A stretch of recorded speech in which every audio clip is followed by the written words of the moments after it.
From 0 to 2000 ELO level, I'm gonna show you exactly what calculation rules you must know to beat everyone around you.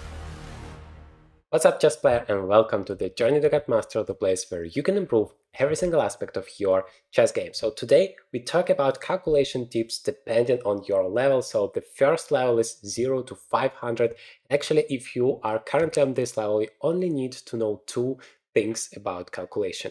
Why the calculation is in general so important at this point, that I would argue up to 2000, that is the case, and even beyond that, I mean, that decides most of the games. But at this low level, it's like every single game is decided by who calculates the variations better, who sees the threats of the opponent better, and who misses less attacking opportunities. So in this position, white plays rook to b1, and if you are at this level, you absolutely must think like, does your opponent have any checks or captures available? He is making a move and you are thinking, okay, what he wants to achieve with it. Are there any checks? Well, not really. The king is over here, nobody is attacking it. Are there any captures potential for him?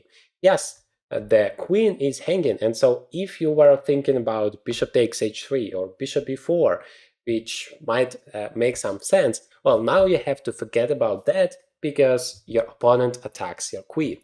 That was the first thing you must know. And the second one, when you start calculating your moves, try to think about your opportunities. You should equally think whether you can give any checks and whether you can capture some. Those are the two things you have to know at this level to be able to beat everyone around. So, can I give a check? Well, the king is here. What can I use to give a check? Only my queen currently. How can I use that? Well, by taking this knight on c3. By the way, that is a capture at the same time. Can my opponent take my piece? By the way, that would be a little bit more advanced tip that we are going to talk about later. But anyway, the queen cannot be taken. That's a check. We win the knight. So that's the right move in the position. And if you follow this decision-making process up to 500 ELO, you're going to beat everyone around. Alright, if you're a little bit more advanced, then first of all you must know those principles for the previous level, and now we add new ones on top of that. So the first one you must know if you want to get to that magical 1000 ELO mark before you make your move.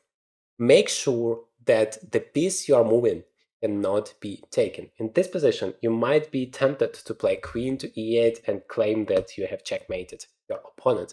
But please, you move your queen. So just ask yourself this one little simple question, whether this piece I am moving can be taken by my opponent or not. This question alone would save you from most of your blunders and in turn would save so many of your games. The problem is, this is not a checkmate because there is a little rook standing here in the corner of the board and now it can take the queen. Yes, we can still take it and you can try to continue here, but the problem is king to f7. Now we only have two checks, rook f8 and rook e7. Remember, if you sacrifice your queen, you better have something very, very dangerous immediately afterwards. Otherwise, you are absolutely busted. And so rook e7 or rook f8 doesn't matter. The king just escapes to g6 and there is no checkmate. There is even no reasonable checks, and black has knocked the queen and wins the game. So the second rule you absolutely must follow if you want to get to that 1000 mark is to calculate at least two moves variation. So queen to e8, rook takes, that would be two moves variation. And already if you are not sure that you are winning afterwards, then you absolutely don't need to sacrifice your queen. Well, white's queen is hanging. If you're at that level, you already understand that. And so we need to do something about it. What do? Well, we have another check here. Queen to e6. The king has only one square, has to go to h8. And now, if we calculate the two moves variation correctly, then we would see that we can play queen e8 this time. Rook takes, this is two moves, but afterwards the king has no moves to escape. Into f7 is not possible anymore, and so that is a checkmate and white wins the game. Okay, those were the principles that would likely help you to outplay everyone below 2000 rated, because at this level people blunder so much stuff that if you're careful enough, if you're not blundering your pieces, because every time you move something you make sure it's not under attack, and every time your opponent moves something you try to understand whether you can take that stuff, because it applies both sides, of course. Here at the third level, if you want to get to 1500 rated mark and you struggle with that, well, there are new rules that you absolutely must know. First of all, I want you to consider at least two different options before you make your move in chess. So you calculate variations. Below 1000, all you did is like see one move that seems good to you and you have made it. Here, it's a little bit more advanced, so I want you to consider at least two different options. For example, here black just played queen takes c2, and you are thinking, like, you're already smart, you are taught to think about your opponent's threats, and you're seeing that this pawn is hanging on a2, so you want to move it, play a4 or a3, whatever, to make sure that you're not losing it. Or maybe you want to play rook a1 with the same idea. But I encourage you not to stop there and look for different opportunities. At least two, you're always allowed to consider more as long as you find new promising chances. Because what I notice so much with my students at this level, that they're so focused on like one move they're seeing that they're not looking at anything else at all. And sometimes when you just look at a certain opportunity, if you notice it, its existence, the possibility of making a move, you immediately understand, oh, that's a very good move, maybe I should just make it. But if you're not doing that, then there is no chance you're going to make it. You simply don't know that it exists. But how do you find those opportunities? Well, at this point, I definitely want you to use the next calculation principle. Always start with the most active opportunities in the order checks, captures, and threats. Why this order matters so much and why I want you to start using it at this level? Well, because first of all, you're advanced enough to understand how to look for checks, how to look for captures, and how to look for threats. We're going to talk about that a little bit more in detail. But secondly, if you do it in this order, then you have a huge chance of not missing the best available opportunity for you in the respective position. And by the way, as always, it applies both for you and for your opponent. If you are gonna do that for your opponent, you're not gonna miss his opportunities and therefore not lose so many of your games. So in this position, yes, black is attacking this pawn on a2, but I want you to first focus on active opportunities, on aggressive chances. Maybe you have some counter threats before you consider moves like rook a1 or a4 trying to save that pawn. And I'm not even talking about the fact that b3 would be hanging if you move the a pawn. No, that's all irrelevant before you think about the active opportunities. Checks, captures, threats. Okay, do we have any checks in this position? Absolutely not. Do we have any captures? Yes, we do. We can, for example, a reasonable capture, take this pawn on a7, which is unprotected, and that would, by the way, also protect this pawn on a2. So this is a nice opportunity how we both defend this pawn and win something from our opponent. But remember, I encouraged you to consider at least two different opportunities. This video is brought to you by Chestnut. Chestnut is making amazing chessboards that allow you to play online from a real 3D board. They have high quality chessboards, nice looking chess pieces, so that you can enjoy and having fun playing it. Chestnut boards also have so many training functions that I absolutely love to use to my training, and it helps me to improve my chess every day. This is, for example, Chestnut Evo. I love to use it for my trainings, but they have so much to offer you depending on your preferences and your budget. And the best part is you can just use the promo code Journey to Grandmaster or click the link in the description to get a big discount on all of the Chestnut products. So be open-minded, try to understand maybe there is something else to it. So even though we go in this order, we have started with checks, now captures, we have one reasonable capture, but it doesn't mean we have to stop here. Let us consider the threats before we make the final decision. And how do we look for threats? First of all, a threat is basically when you create an opportunity to make something very dangerous next move. Well, what could be that something very dangerous? Either you take one of your opponent's pieces, or the best thing you can do in chess, give a checkmate. So first of all, you're always looking for a chance to create a threat of giving a checkmate. Is it possible? Well, you just look at the king, you look at the pieces around it, maybe some squares, some weaknesses. In this case, we notice, oh yeah, we have this very powerful pawn on f6 that controls the g7 square. Well, which piece can we put there to give a checkmate? That can only be the queen. It would also be great to put there the rook, maybe, but it's not really possible. But what about the queen? Actually, I have a way to threaten that. That would be queen to h6. Now, we don't make that move automatically, because remember that we need to think whether our piece can be taken once we make a move. Well, the queen on h6 cannot be attacked, and also we are a little bit more advanced here, so we think about our opponent's opportunities in the same order: checks, captures, and threats, because maybe we are creating the checkmate threat in one, but he is the one giving the checkmate first. Fortunately enough, that's not the case here, so we are allowed to do that, and our opponent is also not having any defense at all, so we are just winning. So final advice at this level I want to give you is prioritize the most important thing.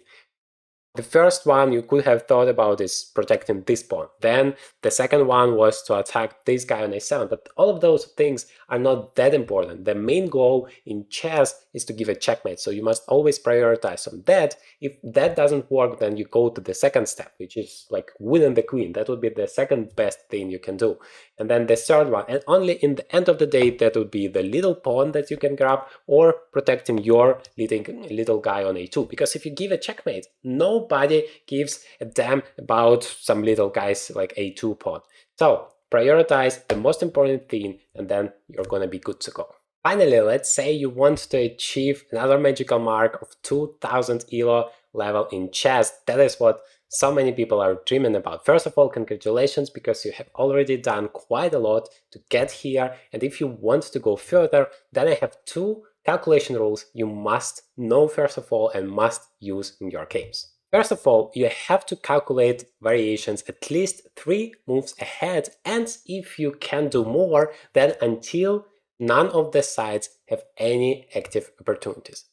So you consider checks, captures, and threats, and then you go 3 moves ahead, and maybe it's still not clear, and there are some checks from one of the side, or somebody can take one of the important pieces. Then, well, you should do your best to go on and calculate till nobody has anything active in terms of opportunities left.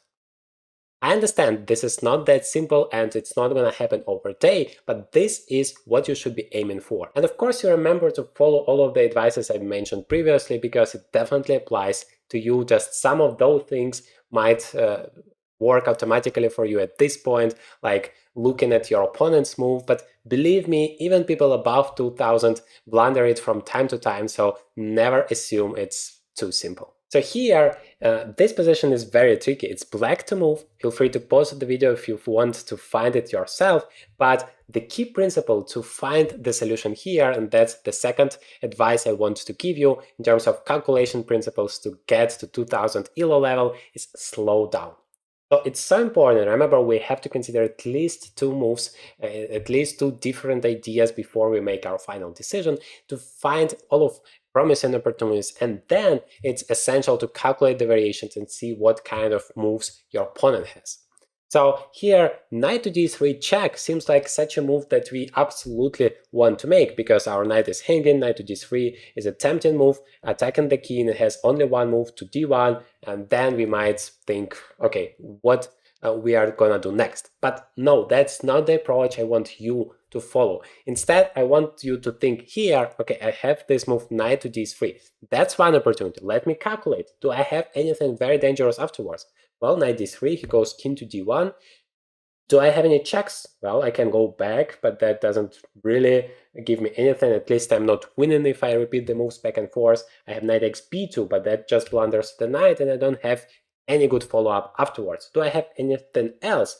Well, I can take knight d3, king to d1, I can take the knight on e2, but the king just takes back, and once again, I have a few checks to follow, but nothing significant. So doesn't seem to be the case. The threats also not really, but my opponent has like 2 extra pawns here. That's a huge advantage. Of course, I'm so active now with my pieces, but if you give your opponent a little bit of time to stabilize, then the material advantage would actually matter and you can easily lose the game. So in such a position, you cannot just play knight d3 and say, I'm gonna figure it out later.